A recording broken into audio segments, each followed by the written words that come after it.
Hello, everyone, and welcome to the Dr. Music podcast.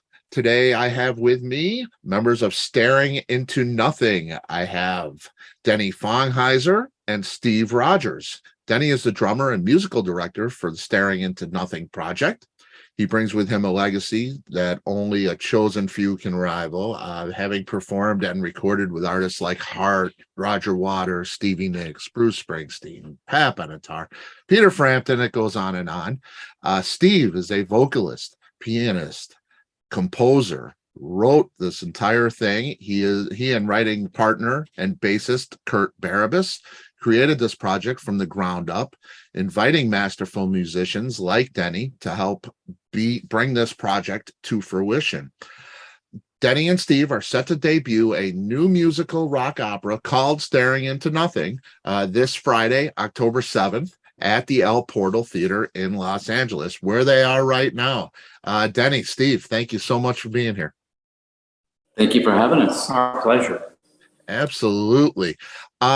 Staring Into Nothing. I know there's two previous albums.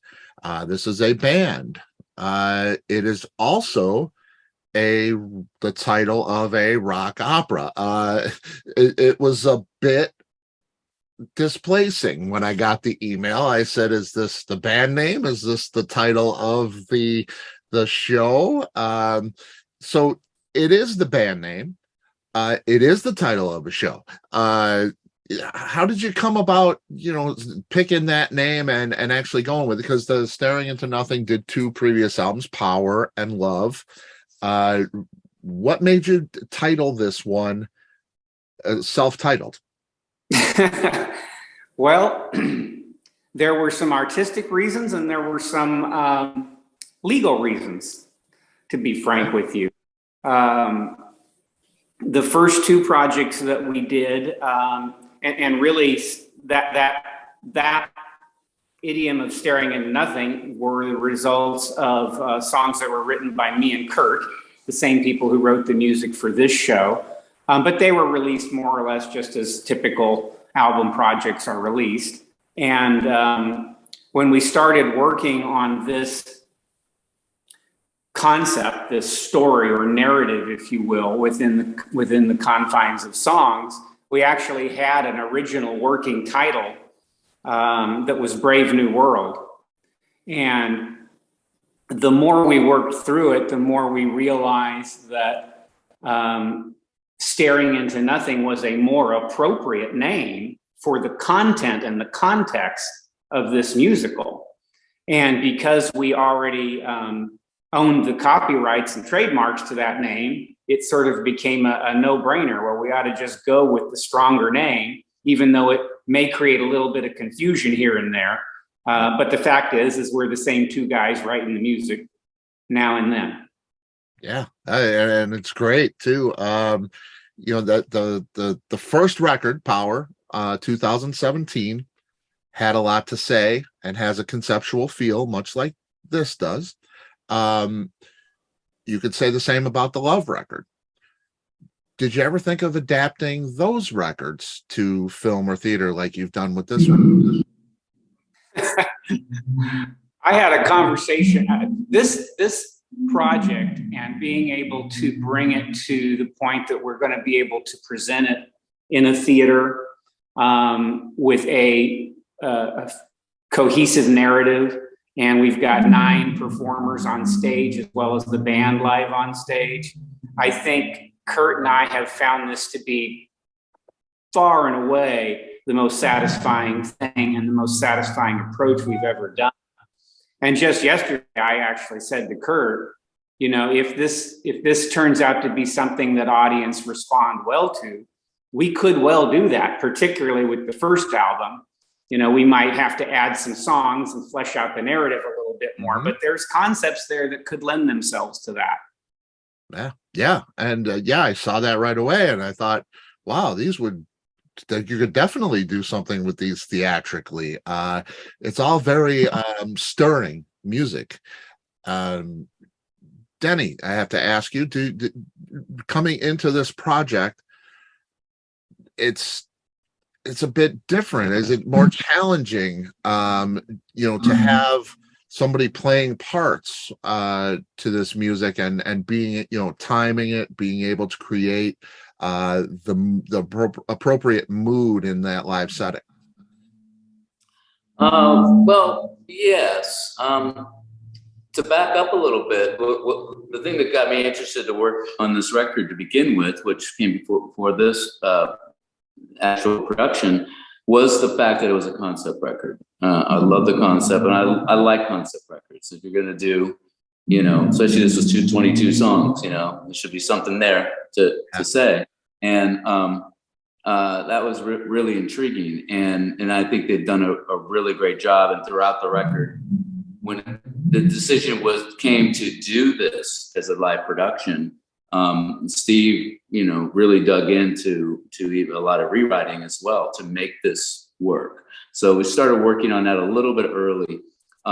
As we get into turning it into the live production, yes, there's definitely challenges, to meet with that, with having it work, arrangements that are different record to work in here, in this live production, and splitting out all the vocals to different characters now, on the record is Steve singing on the vocals. So that with the help of our director, Jeffrey Polk,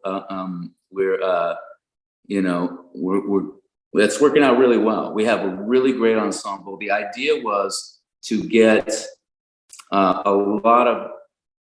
our ensemble to have a lot of personality and really take on their own character, and to use that side of their voice also, their own personality, to help develop this.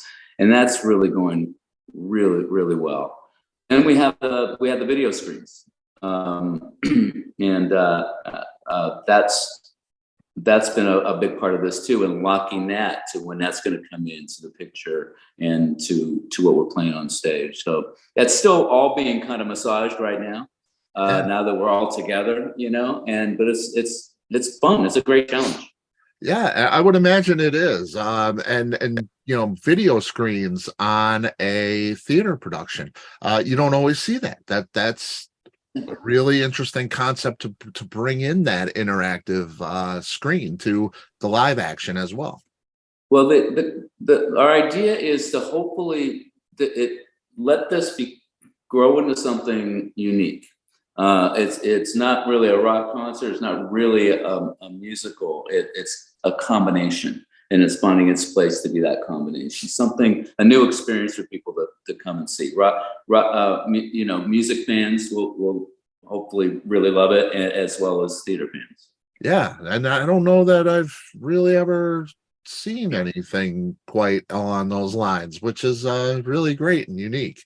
Fantastic. Yeah, I've been blessed by the people that I've been able to work with and collaborate, like Denny. And I often feel like we started the videos, the production of the videos back in February. And I was giving directions on what I thought the videos needed to look like. And I knew we wanted to have performers on stage, and then there was the music. I kind of felt like back in February, I threw out 3 boomerangs. Each didn't know what the other was doing, and they all had to come back at the same time, at the same place. And now it's doing that. And one of the wonderful things about this particular theater is that they have a 29-foot wide LED screen behind the band. So it's not just a video, it's what they call a video wall, and it's in 4K, and it just looks extraordinary. Wow. That's pretty great. This is a new rock opera for a media haunted world.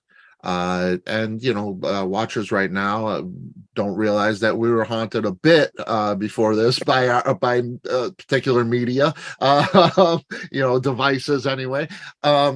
Is there one thing or an event or a person or something that inspired this theme? Because I hear the songs, and there's the songs I've gotten have some dark overtones. This is it's a media haunted world. It's not always soaked in positivity.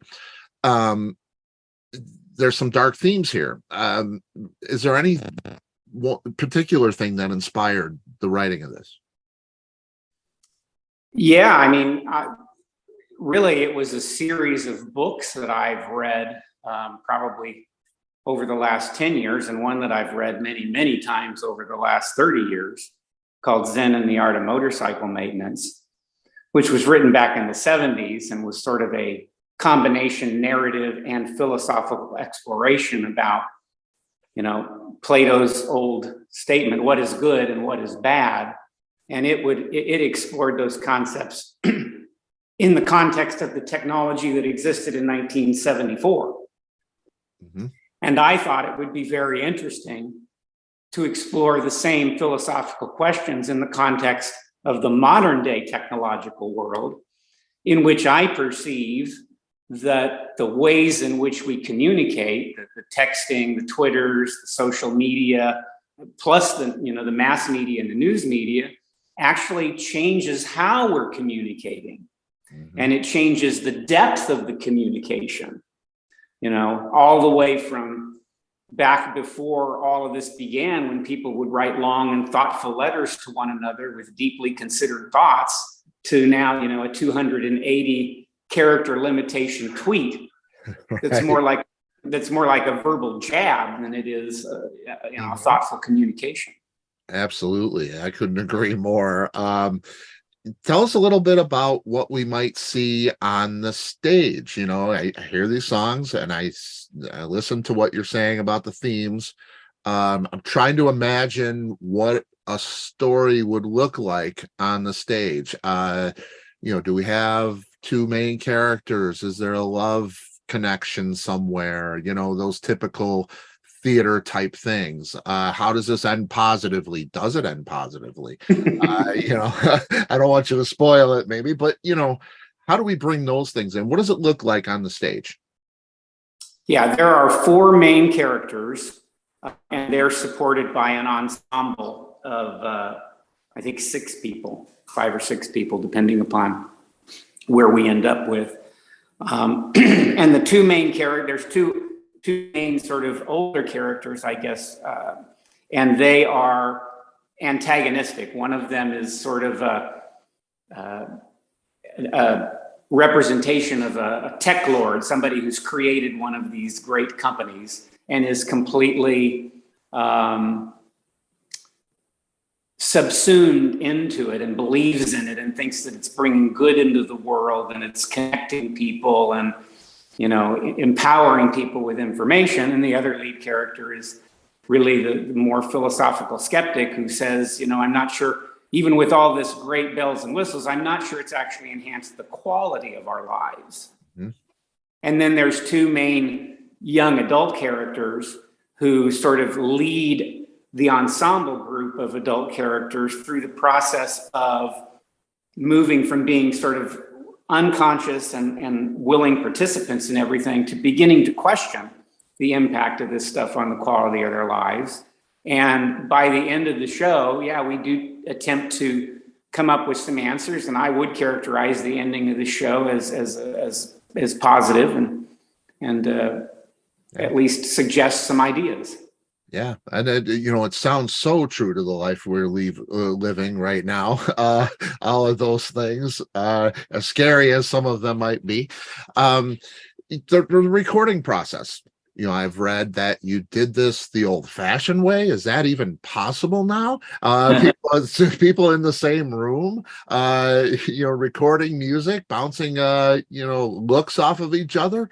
Does that happen? Does it really happen? It still happens from time to time. Unfortunately, we were able to do this here. Unfortunately, Steve and Kurt were really very much wanting to do it that way, and I'm used to that, from my past, and I'm used to the other ways as well. But I'm very used to that, and we put together. We got Bruce Watson to come in and play guitar. I don't know if you know him, but Foreigner.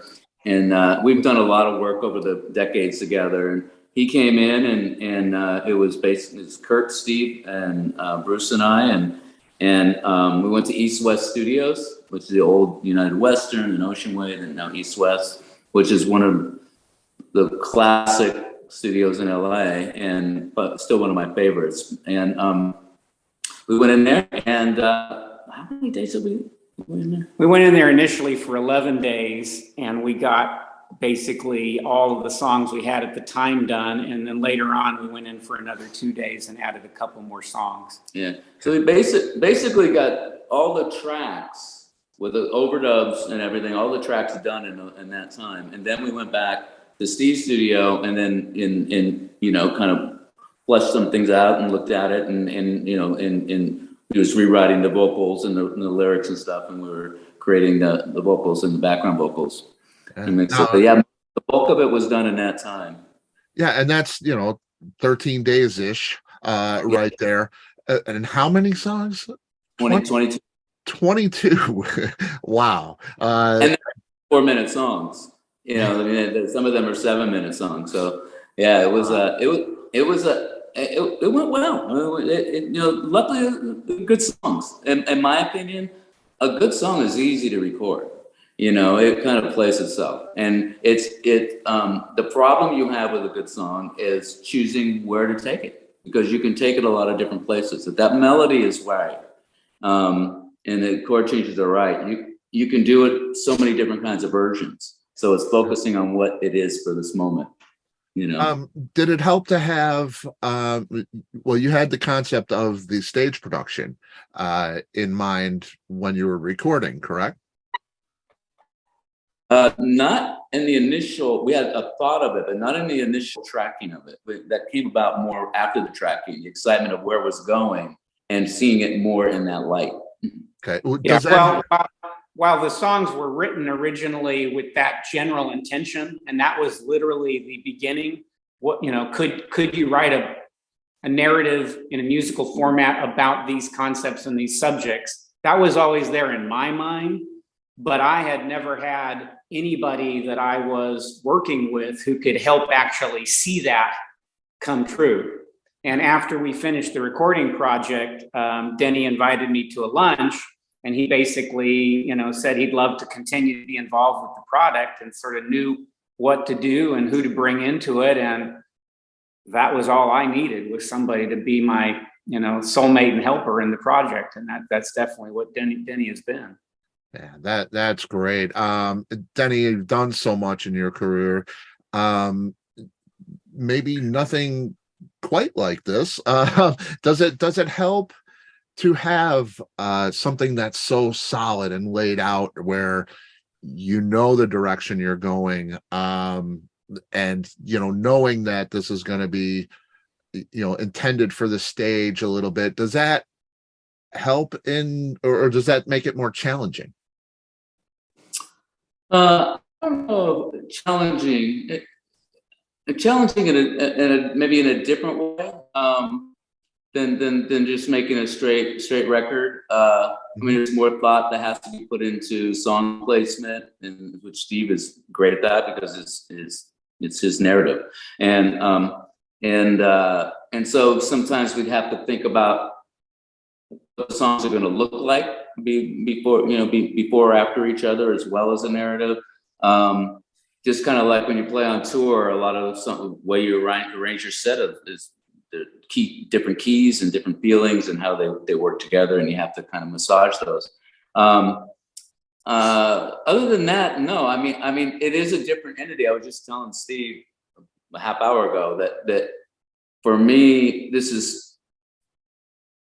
I started saying the word difficult, but not necessarily. I don't think that's the right word. I think it's the most intensive project I've ever worked on, and with so many different elements, and and some new elements, and also finding what it is in the meantime. Again, that crossbreed that we're trying to create, and I love those challenges, and because you're always surprised. You start putting that together, and things just start developing, and kind of turns into itself. And that's the process we're in now. So it's been the most intensive, definitely. But at the same time, I'm like, I'm excited about it, and I would do it again. In seconds. Like I really enjoy it. That's cool. And as a fan of theater, I go and I think it's an intense experience because it's live and there's so many variables. Each actor has to be on target. The music has to be on target. Everything is just so intense. I would think that is a challenge that you don't get when you're studio recording for most of the time. That whole live thing is all those things coming together to meet at one point is complicated, to say the least. Yeah. Making that the timing of it is definitely very intensive and needs to be spot on, and that's where we're at now, and putting where the actors are, where the dialogue is, the transition from that to the music and the video locked in at the same time. And also even song arrangements. Some of them are changing a little bit. Well, sometimes we go, we want to get back to this vocal faster, or we want to get, to this dialogue faster. And so we're, changing arrangements for that. Yeah. And, but it's a very enjoyable challenge. And like Steve said earlier, we have really great people. The band is really good, and the ensemble, I couldn't be happier. I mean, as you know, I'm spoiled. I've worked with some pretty good singers. Absolutely.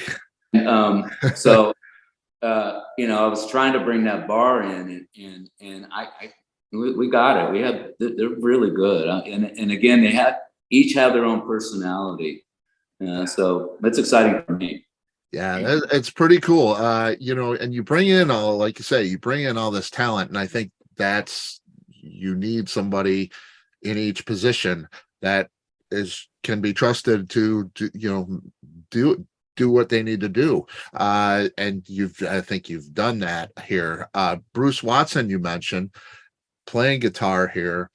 I do know Bruce from the Foreigner team there that they have. He's a great player. You've had Steve Vai, Joe Satriani. These are tremendous virtuoso type players. How did you decide to bring in Bruce to this specifically? Actually, it was a conversation I had with Steve. He was my first choice. Actually, I just heard him immediately when Steve sent me all the music to listen to. I didn't know it was 22 songs. So when I listened through it, I just heard Bruce, and I felt like he was the guy that can make this happen with us in the way we wanted to make it happen.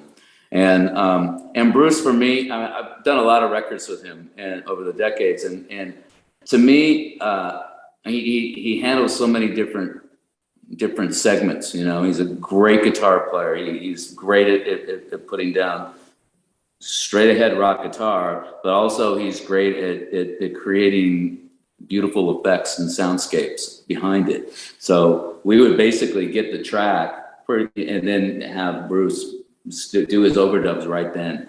And it was really, he shined. It was really wonderful. Yeah. Yeah, these are the great players. Incredible. Steve, when you bring in people like this, Denny and Bruce and Janet Robin there, and so many great players, does it ever make you want to rewrite a few things or tweak a few things? Because you have it as the written material, and then you bring in players who have their own ways, their own personalities, and their own niches, you might say. Do you ever want to go back a little and maybe tweak it for that particular player? I never stop wanting to rewrite. I think somebody once said, art is never finished, only abandoned. Yeah, I would imagine that is the case for sure, with bringing these people in. Yeah, well, even now, our goal is to let this develop. So we are using the personalities even of the musicians that are playing now in the ensemble to really try. We're really trying to encourage them to make it their own. We're staying true to it, but I'm a firm believer that we do ourselves the best. better than we can do somebody else. And so take what we have and make it yours. Yeah, it's pretty great. I heard a quote from you guys, good is the enemy of great. And I think that's really something to really pay attention to. So many people settle for mediocrity or good. And you guys are always looking to get better, even with the great material that you have. That's cool. Yeah, it's pretty great. I see a portion of the proceeds going to the Recording Academy's Music Cares charity. I see this charity a lot, and it's extremely respectable. Tell us a bit about the organization and if it's had a direct impact on people in your lives or yourself. Yeah, I can speak for that. It's impacted my life 13 years ago, and where I was in need to stop drinking, and it was very helpful, and life is it's saved me, to be honest with you. And they do that with thousands of people, thousands of musicians, and I know he won't mind. Kurt Barabas, the co-writer and bass player, same for him. So we're both really grateful. And Steve understands it, and his gratitude is coming through by offering these proceeds. Yeah, and that's amend. Yeah, and it's great to see that impact for the musician, because I think we kind of leave the musician behind a lot of times. I think it seems to be it's an organization that we're really, and they just continue to grow and help, and they've made a big difference, and they've made it to where it's not a stigma, where people are not afraid to step forward and say they need some help. Yeah, and so given that we had two people involved in the project who personally benefited from their care and their kindness, it just seemed a natural and right thing to do. Yeah, and that's so wonderful, really is, to give back like that. It's great. When this is over, and assuming it goes well, will it be difficult to make a simple album next time? Or will we see another film stage production? I think if this is successful, meaning that people that see it for the first time enjoy it, excuse me, then we would intend to do more shows of this specific one, take it to a broader scale. And as far as new word goes, I don't think I personally ever want to do it any other way again, because it's so much wider in terms of scale and opportunity from a creative standpoint. It's just much more rewarding. Yeah. So there's a possibility that I can see this as a stage production around the Chicago area at some point. Nothing would be better from my standpoint. Wow. I love Chicago. Yeah, fantastic. What was that? But Chicago is one of my favorite cities. Yeah, I love it here. We would love to see this for sure. Chicago is a big theater town. We get a little bit overshadowed by New York and everything, and of course with Broadway, but it's quite a theater town, and I think it would be really an enjoyable thing to see this here. Steve, we got to watch what you read, I think is how this works, right? And what are you reading at the moment, so we can kind of contemplate the next move? Oh gosh, actually what I'm reading right now at the moment is a biography about Orson Welles. And a non-fictional book called Reclaiming Conversation. But I reading is how I fill my spare time, and so I go through books fairly quickly. Yeah, and they have an impact on all of us. When you read them, we get things like this, which is great. Staring Into Nothing at the El Portal Theater, North Hollywood, October 7th, 8th, and 9th. And boy, I would love to see it in Chicago and see you guys around the country. That would be great. Thank you. Thank you very much. Absolutely. It's been a pleasure. Thank you so much for your time. We get the word out there, and let's fill that theater and get it all around for sure. Great. Thank you, Appreciate guys. it. I appreciate you. Bye-bye. Thank you.